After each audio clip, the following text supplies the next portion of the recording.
नमस्कार दोस्तों, TTS cinema के एक नए एपिसोड में फिर से आपका स्वागत करता हूं। अगर मैं आपसे कुछ सिनेमा का नाम बताकर एक सवाल पूछूं कि इन सारे सिनेमाज में कॉमन क्या है, इन सारे जो भी मैं फिल्मों का नाम लूँगा उनके बीच में कॉमन क्या है, तो आप मुझे क्या बता सकते हैं? मैं जिन फिल्मों का नाम लूँगा जैसे Fire, Water, Black Friday, Parzania, Joyland और द सर्किल। जी हाँ दोस्तों, इन सब में जो एक चीज़ कॉमन है कि ये सारी की सारी फिल्में जिस कंट्री में बनी हुई है, जिसकी पृष्ठभूमि बनी हुई है, उन कंट्रीज़ में, उन देशों में ये सारे के सारे सिनेमा बैन। जी हाँ,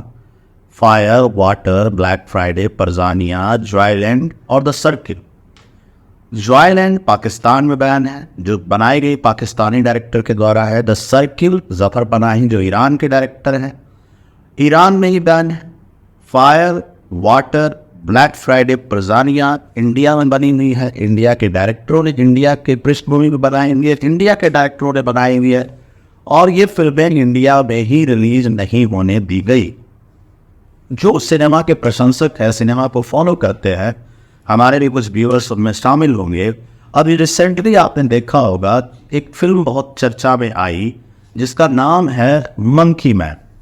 जी हाँ दोस्तों, मंकी मैन। अभी आपने रिसेंटली ये सुना होगा कि मंकी मैन को भी इंडिया में रिलीज होने से रोक दिया गया। सेंसर बोर्ड ने इसे पास नहीं किया और मंकी मैन इंडिया में रिलीज नहीं हो पाई। उसके थिएट्रिकल रिलीज को जो सेंसर बोर्ड है उसने पास नहीं किया, थिएट्रिकल रिलीज को रोक दिया गया है। जब हमने रिसर्च किया मंकी मैन के सब्जेक्ट के ऊपर और जो बातें हमने पढ़ी और कुछ थोड़ी बहुत जो देखी और कुछ हमने सिनेमा के जो प्रशंसक हैं उनसे भी बात करी इन सिनेमा को देखी, क्योंकि चूँकि ये फिल्म बैन कर दी गई थी तो ऑनलाइन ये पिक्चर लीक हो गई है इंटरनेट पे और कई लोगों ने इसको देख लिया, तो इसके बारे में जानना बहुत ही आसान हो गया कि क्या क्या चीज़ें इस सिनेमा के अंतर्गत हैं। और इस सिनेमा में जहाँ तक मुझे पता चला कोई भी ऐसी चीज़ ऐसी नहीं थी जो सेंसर बोर्ड जिसे पारित करने से इतना ज़्यादा परहेज करने लग गया। चाहे आप किसी भी तरह की बातें करिए, चाहे अगर मैं न्यूडिटी की बात करता हूँ या वायलेंस की बात करता हूँ, तो कई सिनेमा में जो इंडिया में बनी हैं और बनती आ रही हैं उसमें न्यूडिटी कह लीजिए, वल्गैरिटी कह लीजिए या फिर जो वायलेंस कह लीजिए, कहीं गुना ज़्यादा है मंकी मैन से, लेकिन फिर भी पिक्चर मंकी मैन रिलीज नहीं होने दी गई। और जो जिन पिक्चरों की मैं बात कर रहा हूँ, फायर, वाटर, ब्लैक फ्राइडे, परजानिया, इनकी पृष्ठभूमि तो बिल्कुल भी हिंसक या फिर जो कहें इनमें वल्गैरिटी का तो कुछ एलिमेंट ही नहीं है। अगर मैं बात करूँ फायर की, दीपा मेहता द्वारा डायरेक्टेड जो 1996 में रिलीज हुई थी, तो उसमें कहीं भी कुछ ऐसी चीज़ नहीं दिखाई गई थी कि जो बैन होने के लायक थी, लेकिन उसका सब्जेक्ट जो था कि कुछ वैसी महिलाओं को दिखाया गया था पृष्ठभूमि जो कि अपनी शादियों में बिल्कुल रिप्रेस्ड थी और उसकी वजह से वो एक समलैंगिक संबंध अपने रिश्तेदारी में वो स्थापित करती हुई उसमें दिखाई जाती हैं। तो हुआ क्या था कि लोगों को ये बर्दाश्त नहीं हुआ कि एक इंडियन सोसाइटी में कैसे कोई दो महिला समलैंगिक संबंध बना सकती हैं। अगर हम बात करते हैं वाटर फिल्म की, जो कि 2005 में बनी थी, दीपा मेहता ही इनकी डायरेक्टर थी, तो उससे भी इंडिया में रिलीज नहीं होने दिया गया था और उसका भी दृष्टिकोण, उसके पीछे उसे रोकने का दृष्टिकोण यही था कि भारतीय समाज में जैसी चीज़ें उसमें दिखाई जा रही हैं वो चीज़ नहीं होती है। अब उसमें बात ये की गई थी कि चाइल्ड मैरिजेस पे बात की गई थी, ऑपरेशन पे बात की गई थी, कैसे महिलाओं को दबाया जाता है, कैसे वहाँ पे धार्मिक संगठन कुछ जो है महिलाओं की मजबूरी का फ़ायदा उठाते हैं। और जिनकी बात मैं कह रहा हूँ, जैसे पाकिस्तान की जॉयलैंड की बात करूँ या ईरान की जो सर्किल की बात करूँ,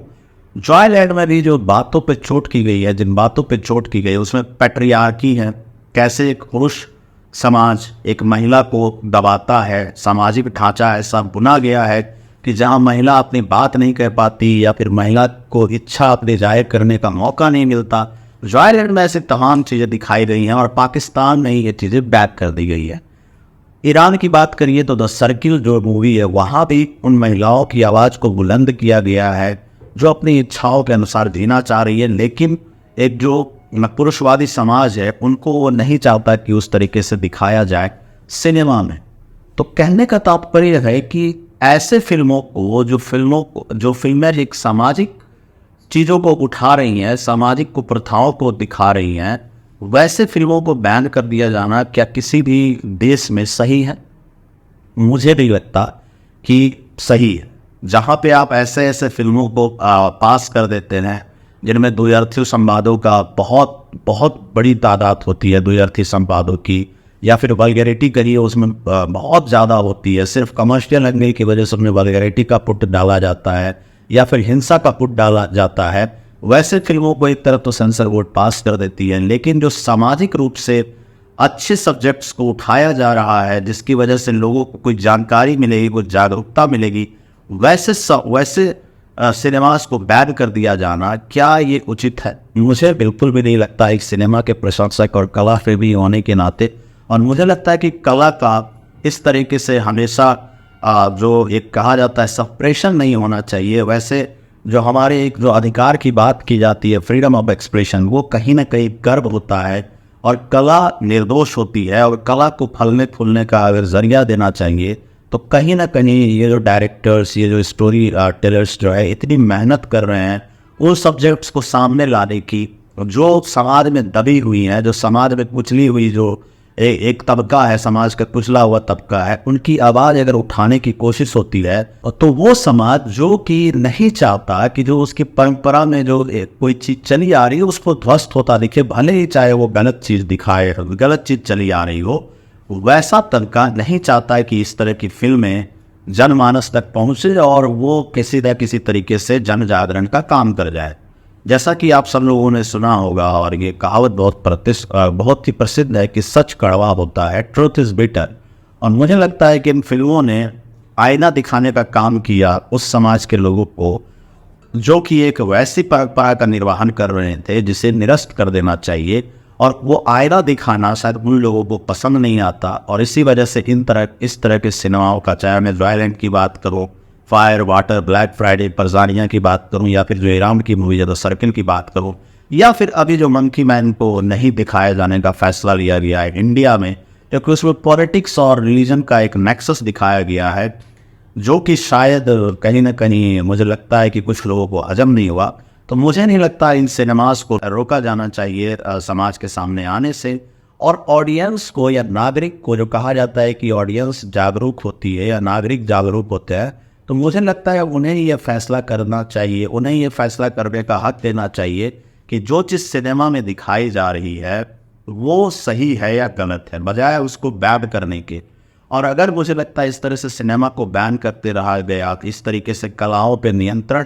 कोई संस्था अगर करने लग गई, तो मुझे लगता है कि ये कला का और कलाकारों की भी काफ़ी हानि होगी। और कला कभी भी या फिर किसी देश का कल्चर फल फूल नहीं पाएगा इन अ गुड वे, वो कभी प्रोग्रेसिव दिशा में नहीं जा पाएगा। हम हमेशा एक ऐसी परंपरा को ढोने में यकीन करने रह जाएंगे, भले उसमें जो कुछ चीज़ें छोड़ देनी चाहिए, लेकिन सिर्फ और सिर्फ परंपरा के नाम पे हमें उस चीज़ को ढोना, उस चीज़ को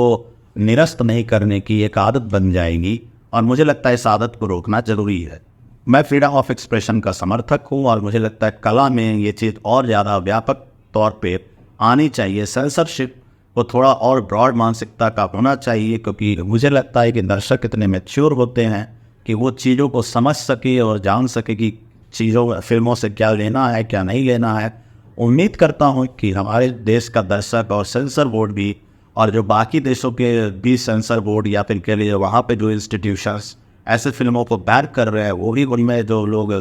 काम कर रहे हैं वो ऐसी ब्रॉड थोड़ी सी अपनी थिंकिंग को करेंगे, जो सेंसरशिप उन चीज़ों पे नहीं लाएंगे जो उनके समाज की कुछ कड़वी सच्चाई को जाहिर करती है। तो ये दोस्तों, ये खास एपिसोड था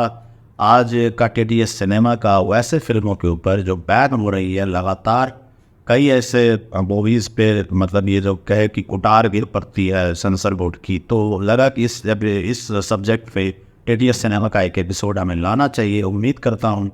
कि ये एपिसोड आप लोगों को पसंद आएगा, और अगर पसंद आए तो प्लीज़ हमारे चैनल को लाइक, शेयर, सब्सक्राइब करिएगा, और कमेंट सेक्शन में हमें फीडबैक जरूर दीजिएगा कि और किस तरह के सब्जेक्ट्स पे, सिनेमाज पे हमें कंटेंट लाना चाहिए। धन्यवाद दोस्तों।